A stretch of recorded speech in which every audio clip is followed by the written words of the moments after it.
I'm going for a bit of a Morticia Addams look, it seems. This is a serious video, guys. Harry's little comment about chess pieces, it just keeps getting worse.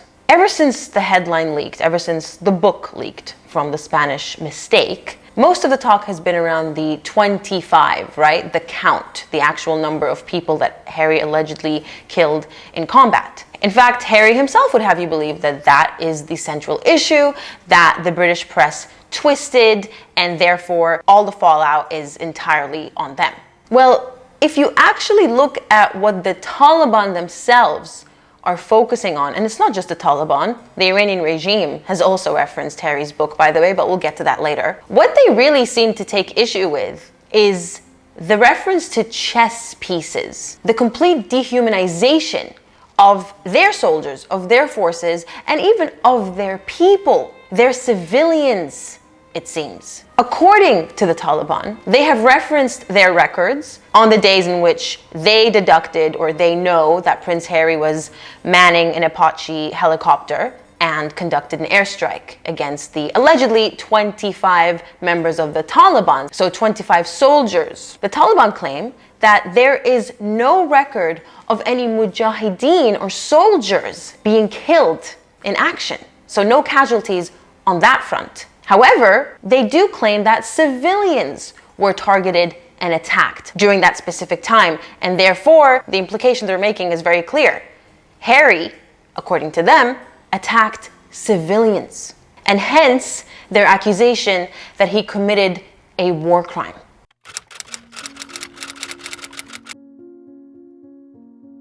Now, for those of you who are new, I am a lawyer, and while I never worked in the realm of international criminal law, I did study it. It was an elective at university, and I specifically remember us going through the Rome Statute, the Geneva Conventions, which are basically the relevant statutes, the sources of law, the legislation that dictates how these international crimes are to be dealt with by the International Criminal Court. Now, this isn't going to be a throwback of 2020 when I used to solely be a legal channel and go through, the law and the elements and all that, but purely for helping you understand how serious these accusations are, I thought it would help to very quickly, without any detail, go through the relevant articles in the Rome Statute to look at what exactly constitutes a war crime in this instance. Now, there are a bunch of war crimes, as it were. They pertain to, various things such as killing, inhumane treatment, torture, unlawful detention, etc., etc. The list goes on. And I've been able to pinpoint two specific ones that, based on this information, based on these accusations,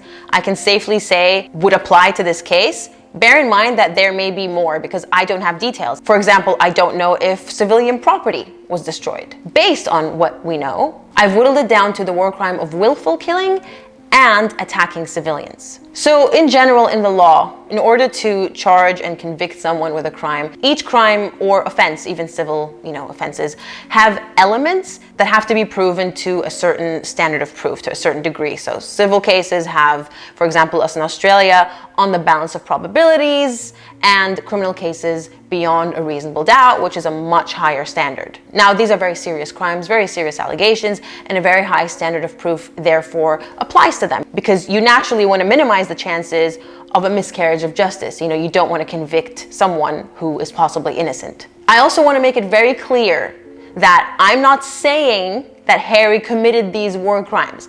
I am simply basing this on what the Taliban are accusing him of, just to demonstrate, if it were true, how serious this situation is and can become if it continues escalating as it has been. So for the war crime of willful killing, the elements are, number one, the perpetrators killed one or more persons. So in this instance, whoever's getting prosecuted, you need proof that they have killed one or more persons. If we were to apply this to Harry, for example, he claims 25, right? We have that number, and so seemingly on the face of it, this element is satisfied. The second element is that these victims were protected under one or more of the Geneva Conventions of 1949. Very briefly, the Geneva Conventions exist to protect non-combatants or even sick or wounded combatants. So all civilians with a particular focus on the vulnerable, such as, like I said, the sick and wounded and women and children. Number 3 is the most important element, which is the mental element. So the perpetrator must have been aware that these people were protected. So in this instance, Harry, for example, would have had to be aware that they were civilians, or it was a hospital that had the sick and wounded. And finally, the conduct took place in the context of and was associated with an international armed conflict. This one speaks for itself. The British forces versus Afghanistan versus the Taliban. Very much an international conflict. Now, the second one is the war crime of attacking civilians. The elements of this one are, number 1, the perpetrator directed an attack. The second element, the object of the attack was a civilian population, which is exactly what the Taliban is claiming in this instance. Thirdly, the perpetrator intended the civilian population to be the object of the attack. So once again, this is the mental element, the mens rea, the intention. Very important element, and also the most difficult element to prove, because you have to get into the perpetrator's mindset. You have to somehow convince the fact finder and the decision maker, whether it's a court or a jury, that the perpetrator, being Prince Harry, for example, in this instance, intended to attack these civilians. It wasn't an accident, which, by the way, in the fog of war, as they call it, accidents happen. Civilians are known to, unfortunately, be casualties of war. Heck, that's why the Geneva Conventions were even created, to try to prevent this as much as possible. Fourthly, the conduct took place in the context of and was associated with an international armed conflict. We've already touched upon this. We know that this is satisfied. And finally, the perpetrator was aware of the factual circumstances that established the existence of an armed conflict. I mean, come on. In this instance, someone manning an Apache helicopter, a member of the British Armed Forces, attacking either foreign soldiers or civilians, that one is just a no-brainer. Now, as I said, I don't know if this is true. Harry could actually have attacked soldiers, in which case none of this would apply, and it wouldn't be a war crime unless these combatants were clearly out of action, they were injured. But unfortunately, these details are not available to us. The only other evidence, I suppose, is that the Taliban produced a man who claims that this airstrike that Harry was a part of in 2011 took the lives of 9 of his relatives while he was away in the market, and that's why he survived. And he's personally come out, calling for the prosecution of Harry, and he wants him to be held to account for what he has done to his family. The implication here being that this man's family members were just minding their own business at home as civilians. And if you believe the news, this individual isn't the only one calling for Harry's prosecution over this. Afghans in general are taking to the streets and calling for Harry's prosecution. They want to see Harry stand trial. Now, I haven't seen any photographic evidence of this, but some of them have been parading around with a poster of Harry or a picture of Harry with, a red cross over his face. I wonder how Harry and Meghan's visit back in November 2021, when they were on their pseudo-royal tour to Afghan refugees, would have gone down had Spare been released before that.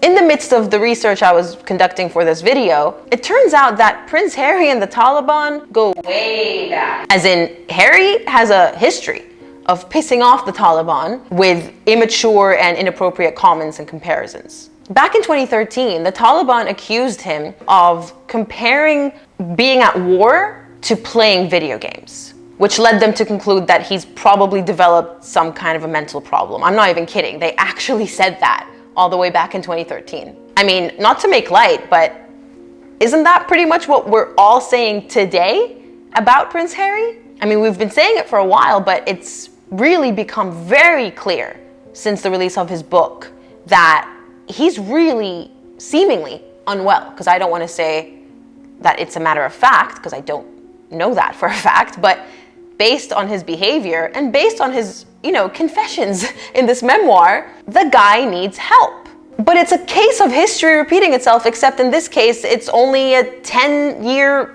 time span. You have them accusing him of being a childish, spoiled prince who's not taking war seriously and who's comparing it to video games 10 years ago. And fast forward to today, where he's once again saying essentially the same thing but in a very different way, moving on from video games and comparing them instead to chess pieces on a chessboard. And in case you're wondering what Harry actually said, we have a direct quote. He says in reference to using Apache weapon systems, "It's a joy for me because I'm one of these people who loves playing PlayStation and Xbox. So with my thumbs, I like to think I'm probably quite useful." I'm guessing this is a direct quote. I haven't seen video footage of him saying this, but this is from a 2013 article. This isn't regurgitation after the passage of time. So I'm going to assume, unless otherwise proven, that he actually said this. I love video games. I grew up playing video games my entire life, ever since I was 3. And I still play video games pretty much on the daily, specifically shooters. I play a lot of games where you shoot the bad guys.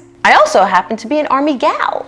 When I'm shooting my rifle, the last thing on my mind is comparing what I'm doing in real life to what my favorite character in my favorite video game, Commander Shepard, is doing while she's shooting her weapons. It's messed up, but I will say that Harry's not alone in this. I remember when I was applying and I was asked, "Why do you want to join the army?" I'm not going to tell you my reasons, but the recruiter actually said, "I've had people tell me that they want to join the army or whatever, the Navy, the Air Force, because of Call of Duty."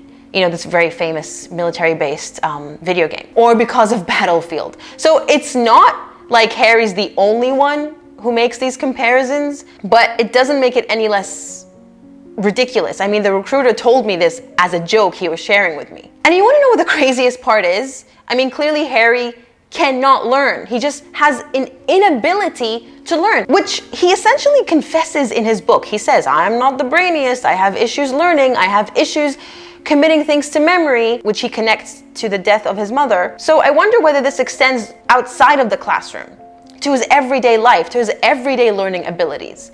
Because back in 2012, the Taliban intended to kidnap Harry and indeed stormed the base in which he was based in Afghanistan in an apparent attempt to kidnap him.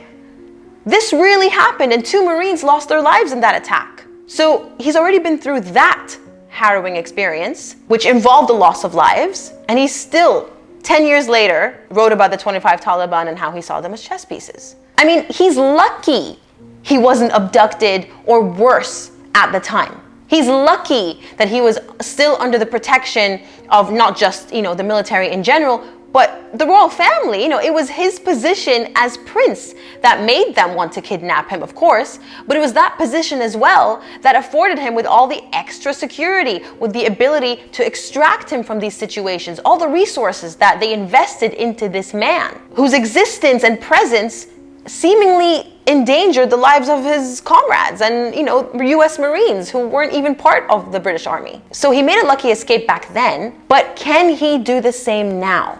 Now that he quit, now that he's no longer within the protection of the royal family, within the royal fold. I just find it ironic that he was crying about security, security, I'm going to sue Her Majesty's government for security. And now he's created this situation where he's essentially put his life and the lives of his loved ones and his country in danger for potentially years.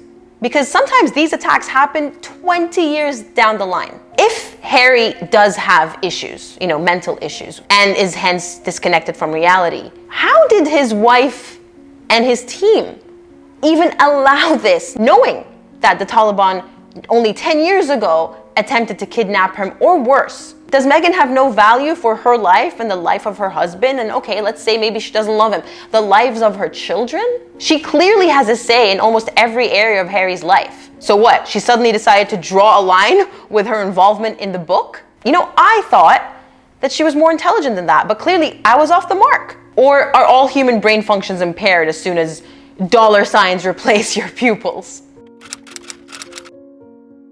And I mentioned the Iranian regime before, just to prove how serious the ramifications of these revelations in this memoir have been. The Iranian regime executed a British Iranian citizen called Ali Reza Akbari. And now they're using Harry's book. They are quoting him to justify that execution. Now, they accused Ali Reza of being a spy, essentially. They're calling the British government hypocrites for having an issue with this when, their own prince openly put down in his book that he saw 25 human beings that he eliminated as chess pieces. I really don't know what else to say, other than I truly, sincerely hope that no harm comes to anyone over this. Not Harry, not Meghan, their children, their families, and their countrymen and women. But maybe Harry should think twice, or, he's a special case, 200 times minimum before he decides to play video games or chess with the Taliban. All this for millions. I mean, the things people do for money. I'm gonna go play a shooter, which is very distinctly different from reality. Shocker. I'm out.